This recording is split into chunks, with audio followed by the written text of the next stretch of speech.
Let's do a quick recap for each fight on UFC Fight Night Allen vs. Curtis 2. I'll also review my predictions for each fight, which I make for every event on this channel. Please like and subscribe if you find this interesting, informative, or entertaining, as it'll help keep me motivated and continuing to create content for you all.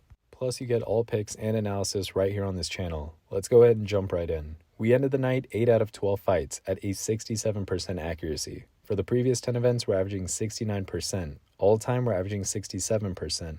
All-time pay-per-views, we're averaging 71%. And all-time fight nights, we're averaging 66%.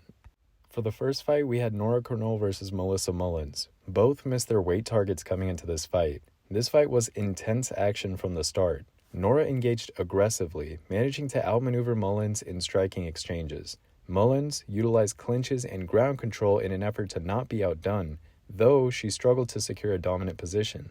The first round saw a dynamic clash of strategies, with Nora striking and Mullins' grappling highlighting their respective strengths. However, the second round marked a decisive turn as Nora's relentless assault, particularly a knee to the liver followed by devastating head kicks, overwhelmed Mullins. This onslaught forced the ref to intervene, securing a TKO victory for Nora at 3 minutes and 6 seconds of the second round. This win not only shattered Mullins' unbeaten record, but also positioned Nora as a formidable contender in the bantamweight division despite the initial weight issue. I gave Mullins a 61% probability of winning this fight, however she was overwhelmed with Nora's striking and fell short today. Even though we took a L on this fight, it was still a good fight to start the fight night. You can't go wrong with the finish like that. In the next fight, we had Budka versus Cesar Almeida. Both of these fighters made their UFC debuts and were scouted from Dana White's Contender Series. Budka, aka the Mindless Hulk, showcased early aggression, landing a powerful takedown in round 1. Despite Budka's control, Almeida displayed resilience, repeatedly returning to his feet. The round ended with Budka having control. In round 2, Budka continued his strategy, but Almeida capitalized on his opponent's fatigue, landing effective strikes. They were in the clinch, and Almeida was landing these creative shots underneath the arms of Budka, hitting his chin and then aiming for his head, and he just kept pouring it on. He even hit him with elbows straight to the head. Almeida's relentless assault forced the refs to intervene, awarding him the victory via TKO at 2 minutes and 13 seconds of the second round. This comeback victory highlighted Almeida's resilience, his striking abilities, and he maintained his flawless professional record. I picked the underdog here and gave Almeida a 53% probability of victory, and he nailed it. I was worried about his age, but his long resume and great experience had me confident he could turn the tide in about round 2 or 3 of this fight. With this fight, he goes 5-0. He's a finisher and he's a fun fighter to watch. I'm looking forward to what another kickboxer will do in this division. We already have Adesanya and Pereira, so this should be interesting if he can keep this momentum up and earn some more opportunities. In the next fight, we had Dan Argueta versus Gene Matsumoto. The first round saw Argueta dominating with his grappling, managing multiple takedowns and controlling the ground game, despite Matsumoto's efforts to counter. In the second round, Argueta continued his aggressive grappling approach, but Matsumoto began to find his rhythm, landing significant strikes and managing to stand up after being taken down multiple times. Despite Argueta's control for the majority of the round, Matsumoto executed a successful guillotine choke in the final seconds, causing Argueta to tap out and then lose consciousness. This marked Argueta's first professional defeat by finish and Matsumoto's impressive victory in his UFC debut, improving his unbeaten record to 15 wins and 0 losses. Matsumoto showcased resilience and skill, securing a win even when it seems he was behind on the scorecards.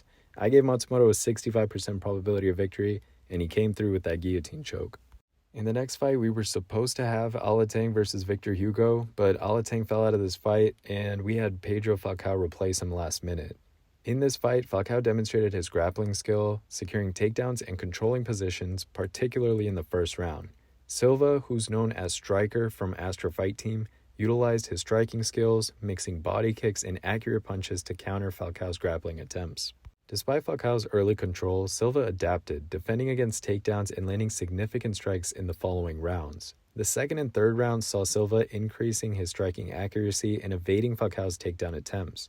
Ultimately, Silva's striking and defense earned him a unanimous decision victory, marking a successful UFC debut against the gritty and determined grappling approach of Falcao. I gave Hugo a 57% probability, and even though this was a last-minute opponent change, he still came out on top and he did not disappoint. In the next fight, we had Norma Dumont versus Germaine de Randamie. Dumont making a successful return to the bantamweight division, and de Randamie coming back after a 4-year hiatus, fought with the potential title contention on the line. The first round saw Dumont taking Randamie down, maintaining control but without significant offense. In the second round, Randamie had adjusted, thwarting Dumont's takedown attempts and landing more accurate and powerful strikes, including knees to the body. The final round showcased Dumont's grappling prowess as she managed to secure a takedown and control Randamie, even attempting submissions. Despite Randamie's moments of striking advantage, Dumont's grappling and control led her to a unanimous decision victory, cementing her place in the bantamweight title picture. I gave Dumont a 64% probability of winning, and although this fight was back and forth, she got the W. In the next fight, we had Valter Walker versus Lukasz Brzeski. Valter Walker is Johnny Walker's half-brother. So the first round saw Walker leveraging his strength and landing significant strikes, including a moment where he managed to control Brzeski on the ground. Brzeski, not deterred by the early setback, returned the favor in the second round, showcasing his striking skills with jabs, uppercuts, and kicks that visibly affected Walker. The final round was intense, with Walker initially taking control by grounding Brzeski and attempting submissions. However, Brzeski turned the tables by ending up on top and landing critical strikes from side control. Despite Walker's efforts to dominate with his grappling and ground control, Brzeski's ability to strike effectively in the second round and his resilience in reversing positions in the third led to his unanimous decision victory, marking a significant win in his UFC journey. I expected more out of Valter Walker. I gave him a 76% probability of victory, but Brzeski really took control and just overwhelmed him. In the next fight, we had McGee versus Alex Morono. Morono dominated the first round with powerful strikes, including a significant right hand and a wheel kick that tested McGee's defense. The second round saw a shift in momentum as McGee attempted a takedown and controlled Morono on the ground, fighting off a guillotine choke and delivering ground and pound. The final round remained competitive, with Morono's effective striking, particularly his jabs and right hands, countering McGee's takedown attempts and ground strategy. Despite McGee's late takedown, Morono's striking accuracy and defensive skills earned him a unanimous decision victory, underlining Morono's status as an action fighter in the welterweight division. I gave Morono a 63% probability of victory, and the veteran fighter got it done. In the next fight, we had Trevor Peek versus Charlie Campbell. Campbell, known as the Cannibal, demonstrated a diverse striking arsenal, effectively utilizing kicks and punches to control the pace and the direction of the fight. Despite Peek's aggressive attempts to close the distance and brawl, Campbell maintained composure, leveraging his striking to counter Peek's advances and secure advantageous positions throughout the fight. Peek's resilience and determination were evident, especially in his efforts to take the fight to the ground and utilize body locks, but Campbell's defensive maneuvering and counterstrikes kept him at bay. By the end of the fight, Campbell's strategic striking and ability to evade significant damage led to a unanimous decision victory in his favor. Campbell's win highlighted his potential in the UFC, showcasing both his striking ability and his tactical acumen in the octagon. I gave Campbell a 63% probability of victory. I had a feeling he was just more technically and strategically sound than Peek was, although I do respect Peek's power. Campbell got it done and got us another W on the card.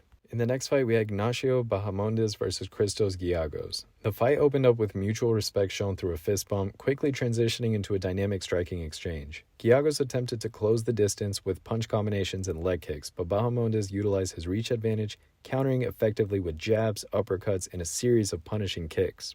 Despite Giagos' efforts to press forward and secure a takedown, Bahamondes maintained control, showcasing his striking skill with a spectacular spin and a wheel kick that connected flush on Giagos' chin.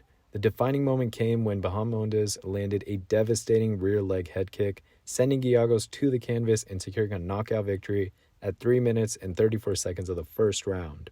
This win not only highlighted Bahamondes' striking ability, but also rejuvenated the event after a series of decisions, and this marked a significant victory for him in the UFC lightweight division. This was a fun fight, honestly. I gave Bahamondes a confident 73% probability of victory, and with a knockout like that, he has a bright future ahead of him.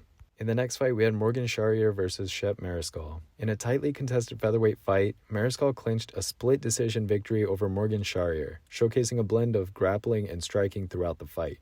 The fight kicked off with Mariscal attempting early takedowns, while Charriere countered effectively, signaling a competitive clash ahead.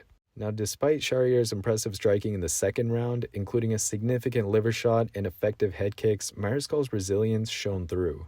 The turning point came in the final round when Mariscal unleashed a flurry of punches and demonstrated superior ground control, tipping the scales in his favor. This victory for Mariscal was a testament to his strategic approach and adaptability, overcoming Charriere's striking ability in a match that highlighted the depth of talent in the featherweight division. I gave Charriere a 60% probability of victory, and although this was a fun fight and one I was really looking forward to, Mariscal was the better fighter today. I gotta give it to him, he's crafty and skilled. I like how Charriere looked though. I think he'll use this to improve his game, and his fights are fun to watch, so I look forward to his next one. In the next fight, we had our co-main event, Alexander Hernandez versus Damon Jackson. Early rounds saw Jackson leveraging his grappling ability and effective striking, consistently outmaneuvering Hernandez. Despite Hernandez's spirited attempts to strike back, including a well-timed right hand that briefly dropped Jackson in the third round, Jackson's control and aggression across the first 2 rounds proved decisive. Hernandez found moments of success with his boxing and managed a significant comeback attempt in the final round, showcasing resilience and power. However, Jackson's early groundwork and strategic control, punctuated by a dominant grappling display and relentless calf kicks, earned him the victory by split decision. The fight was a showcase of both fighters' determination, with Jackson's tactical execution and Hernandez's striking highlights creating a closely contested matchup, ultimately tilting in Jackson's favor. I gave Hernandez a 56% probability of victory and featured Damon Jackson on my promising underdogs video from this week. Now, unfortunately, Hernandez was outclassed, and even though Jackson looked really tired and drained in his weigh-in, he got the job done here, and respect to him. In the next fight, we had our main event, Brendan Allen versus Chris Curtis 2, the rematch. In the first round, Allen utilized his reach with effective body kicks and precise striking to dominate. Curtis bounced back in the second and third rounds, leveraging powerful punches and body shots. The fourth round saw Allen regaining control with strategic grappling and significant strikes. The final round was a close contest, with both fighters exchanging hard shots, but Allen managed to secure crucial positions and attempt submissions, leading to a split in round scores but ultimately winning the fight. Allen's victory not only extends his win streak but also cements his position as a top contender in the UFC middleweight division, with him expressing desires for a title shot or a rematch with Sean Strickland. The fight was marked by mutual respect and a dramatic ending as Curtis suffered a leg injury at the fight's conclusion, highlighting the intense physical toll and competitiveness of this match. I gave Allen a 60% probability of victory, and he got the W today. Now, I know what some of you are thinking. There were a lot of people saying that Curtis won this fight, and I don't blame you guys for thinking that. I get where you're coming from. Curtis looked powerful, and the striking numbers support what you're saying. I respect Curtis for performing how he did and giving it his all. I guess the judges favored Allen's takedown and control time and the work he did on Curtis's legs, but he did have less total strikes and significant strikes. It's a split decision, it is what it is. We know how the judges can be sometimes. And that was it. All in all, it was a pretty decent card. We ended the night 8 out of 12 fights, which is a 67% accuracy. If you cashed in on picking Damon Jackson based on him being featured in my promising underdogs video, good job for making that call. I hope all of your bets hit today and you all gained something from this event. As I wrap up my recap of UFC Fight Night Allen vs. Curtis 2, I hope you found the breakdown of each fight informative and engaging. Don't forget to hit that like button and subscribe for more content like this in the future. Your support keeps me motivated to continue bringing you the latest updates and analysis in the world of MMA. Until next time, stay tuned for more action-packed reviews and analysis. Thank you for watching and see you guys in the next video.